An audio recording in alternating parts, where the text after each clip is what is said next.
کیونکہ حضور پر نور صلی اللہ علیہ وسلم کے زمانے کے بنی اسرائیل نے انبیاء کرام علیہ السلام کو شہید نہ کیا تھا، مگر چونکہ وہ قاتلوں کی اس حرکت سے راضی تھے اور ان کو اپنا بڑا مانتے تھے،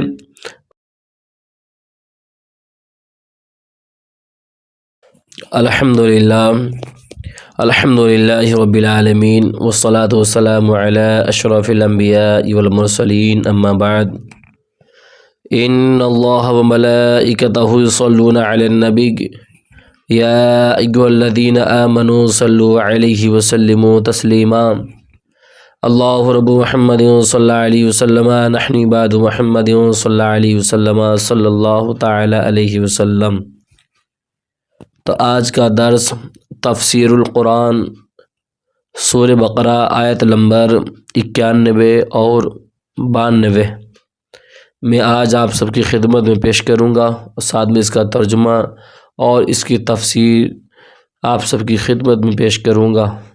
تو آؤ سماعت کرنے سے پہلے اچھی نیتیں کر لے۔ حضور کی حدیث پاک ہے، نیت المؤمن خیر من عملہ، یعنی مسلمان کی نیت اس کے عمل سے بہتر ہے۔ میں بھی اچھی نیت کرتا ہوں کہ اللہ کی رضا حاصل کرنے کے لیے میں آج کا درس آپ سب کی خدمت میں پیش کروں گا۔ تو چلیں سماعت کریں۔ بسم اللہ الرحمن الرحیم۔ وَإِذَا قِيلَ لَهُمْ آمِنُوا بِمَا أَنزَلَ اللَّهُ قَالُوا نُؤْمِنُ بِمَا أُنزِلَ عَلَيْنَا وَيَكْفُرُونَ بِمَا وَرَاءَهُ وَهُوَ الْحَقُّ مُصَدِّقًا لِمَا مَعَهُمْ قُلْ فَلِمَ تَقْتُلُونَ أَنْبِيَاءَ اللَّهِ مِن قَبْلُ إِن كُنتُم مُّؤْمِنِينَ۔ ترجمہ: اور جب ان سے کہا جائے کہ اس پر ایمان لاؤ جو اللہ نے نازل فرمایا، تو کہتے ہیں کہ ہم اسی پر ایمان لاتے ہیں جو ہمارے اوپر نازل کیا گیا، اور وہ تورات کے علاوہ دیگر کا انکار کرتے ہیں، حالانکہ وہ قرآن بھی حق ہے اور ان کے پاس موجود کتاب کی تصدیق کرنے والا ہے۔ تو اے محبوب، تم فرما دو، اے یہودیو، اگر تم ایمان والے تھے تو پھر پہلے تم اللہ کے نبیوں کو کیوں شہید کرتے تھے؟ وَإِذَا قِيلَ لَهُمْ، جب ان سے کہا جائے۔ اس آیت میں یہودیوں کا ایک اور قبیح فعل بیان کیا جا رہا ہے کہ جب ان سے کہا جائے کہ اللہ تعالیٰ کی نازل کی ہوئی تمام کتابوں پر ایمان لاؤ، تو اس کے جواب میں وہ کہتے ہیں کہ ہم صرف تورات پر ایمان لائیں گے جو کہ ہم پر نازل ہوئی ہے۔ تو اس سے ان کا مقصد دیگر آسمانی کتابوں اور قرآن مجید کا انکار کرنا تھا، چونکہ اللہ تعالیٰ نے ان کا رد کرتے ہوئے فرمایا کہ قرآن بھی حق ہے، اور یہ ان یہودیوں کے پاس موجود تورات کی تصدیق کرنے والا ہے۔ جب تورات میں حضرت محمد صلی اللہ علیہ وسلم کی نبوت کے بارے میں خبریں موجود ہیں اور تم تورات پر ایمان لانے کے دعوے دار ہو، تو پھر محمد صلی اللہ تعالی علیہ وسلم کی نبوت اور ان پر نازل کی گئی کتاب قرآن مجید کا انکار کیوں کرتے ہو؟ تو اے حبیب صلی اللہ علیہ وسلم، آپ ان یہودیوں سے فرمائیے کہ اگر تم تورات پر ایمان لانے کے اتنے ہی بڑے دعوے دار ہو تو یہ بتاؤ کہ پہلے تم انبیاء کرام علیہ السلام کو کیوں شہید کرتے تھے؟ حالانکہ تورات میں انبیاء کرام علیہ السلام کو شہید کرنے سے منع کیا گیا تھا۔ آیت وَإِذَا قِيلَ لَهُمْ آمِنُوا سے حاصل ہونے والے کچھ نکات ہیں، آپ سب کی خدمت میں پیش کرتا ہوں۔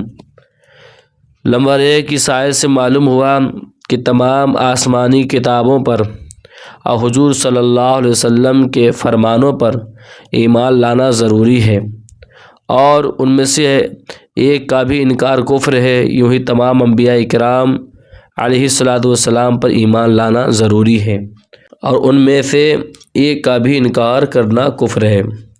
نمبر 2، انبیاء کرام علیہ السلام کی تعظیم ایمان کا رکن اعلیٰ ہے، اور ان کی توہین کرنا کفر ہے۔ نمبر 3، اللہ تعالیٰ کے نبی علیہ الصلوۃ والسلام کو شہید کرنا کفر ہے۔ نمبر 4، کفر سے راضی ہونا بھی کفر ہے، کیونکہ حضور پر نور صلی اللہ علیہ وسلم کے زمانے کے بنی اسرائیل نے انبیاء کرام علیہ الصلوۃ والسلام کو شہید نہ کیا تھا، مگر چونکہ وہ قاتلوں کی اس حرکت سے راضی تھے اور ان کو اپنا بڑا مانتے تھے اور انہیں عظمت سے یاد کرتے تھے، اس لیے انہیں بھی قاتلوں میں شامل کیا گیا۔ آج کل بھی اگر کوئی بذات خود گستاخی نہ بھی کرے لیکن گستاخوں کا اچھا سمجھے، انہیں بڑا مانے، وہ انہی میں شامل ہے، وہ بھی گستاخی ہے۔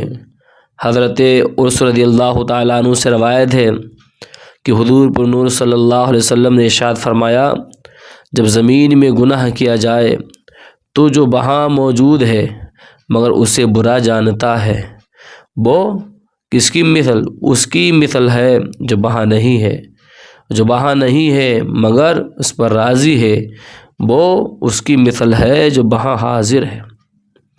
وَلَقَدْ جَاءَهُم مُوسَىٰ بِالْبَيِّنَاتِ ثُمَّ اتَّخَذْتُمُ الْعِجْلَ مِن بَعْدِهِ وَأَنتُمْ ظَالِمُونَ۔ ترجمہ، اور بے شک تمہارے پاس موسیٰ اور روشن نشانیاں لے کر تشریف لائے، پھر تم نے اس کے بعد بچھڑے کو معبود بنا لیا، تم ظالم تھے۔ اتخذتم العجل، بچھڑے کو معبود بنا لیا۔ اس آیت کا خلاصہ یہ ہے کہ حضرت موسیٰ علیہ السلام بنی اسرائیل کے پاس روشن معجزات لے کر تشریف لائے۔ جب حضرت موسیٰ علیہ السلام کوہ طور پر تشریف لے گئے تو آپ علیہ السلام کے بعد بنی اسرائیل نے سامری کے بہکانے سے گائے کو معبود بنا لیا اور گائے کی پوجا کر کے انہوں نے کفر کیا۔ جب حضرت موسیٰ علیہ السلام کی روشن نشانیاں دیکھ کر بنی اسرائیل بچھڑے کی پوجا میں مبتلا ہو گئے تو ان یہودیوں کا سید المرسلین صلی اللہ علیہ وسلم کے ساتھ کفر کرنا ان کے لیے کون سی بڑی بات ہے۔ اس آیت سے معلوم ہوا کہ گائے کی عبادت قدیم عرصے سے چلتی آ رہی ہے، یہ کوئی نیا نہیں ہے۔ مسلمانوں کو گائے ذبح کرنے کا حکم ہے، اس کی تعظیم کی اجازت نہیں، کہ اس میں کافروں سے مشابہت ہے اور کافروں سے مشابہت ممنوع ہے۔ اور یاد رہے کہ اس سے پہلے آیت نمبر 51 میں اس واقعے کا اجمالی ذکر گزر چکا ہے، یہاں دوبارہ اجمالی طور پر اس لیے ذکر کیا گیا تاکہ یہودیوں پر قائم کی حجت مؤکد ہو جائے۔ تو آج کے درس کا یہیں پہ اختتام کرتے آپ نے سماعت کر لیا کہ یہودیوں نے اللہ کی کس طرح نافرمانی کی اور اللہ نے ان پر کتنا انعام عطا فرمایا۔ کہتے ہیں قرآن سے ہمیں کیا نہیں حاصل ہوتا ہے، بس ہمیں چاہیے کہ پابندی کے ساتھ آپ تفسیر القرآن کے درس سماعت کرتے رہیں، انشاءاللہ اس کا ضرور آپ کو فائدہ حاصل ہوگا۔ آپ جس نیت کے ساتھ بھی قرآن کریم کو سماعت کریں گے، آپ جہاں سے بھی سماعت کر رہے ہیں، کسی شہر سے، کسی گاؤں سے، کسی ملک سے بھی، آپ اچھی نیت لے کر کے سماعت کریں، اللہ تعالیٰ قرآن کی برکت سے آپ کی دلی جائز تمنا پوری فرمائے گا۔ اور قرآن کریم سے ہم دنیا میں محبت کرتے ہیں اور کرتے رہیں گے انشاءاللہ۔ اور قرآن سے محبت کرنے والے، قرآن کی تلاوت کرنے والے یا سماعت کرنے والے، قیامت کے دن قرآن ایسے لوگوں کی شفاعت کرے گا۔ اللہ تعالی ہمیں آپ کو عمل کی توفیق عطا فرمائے۔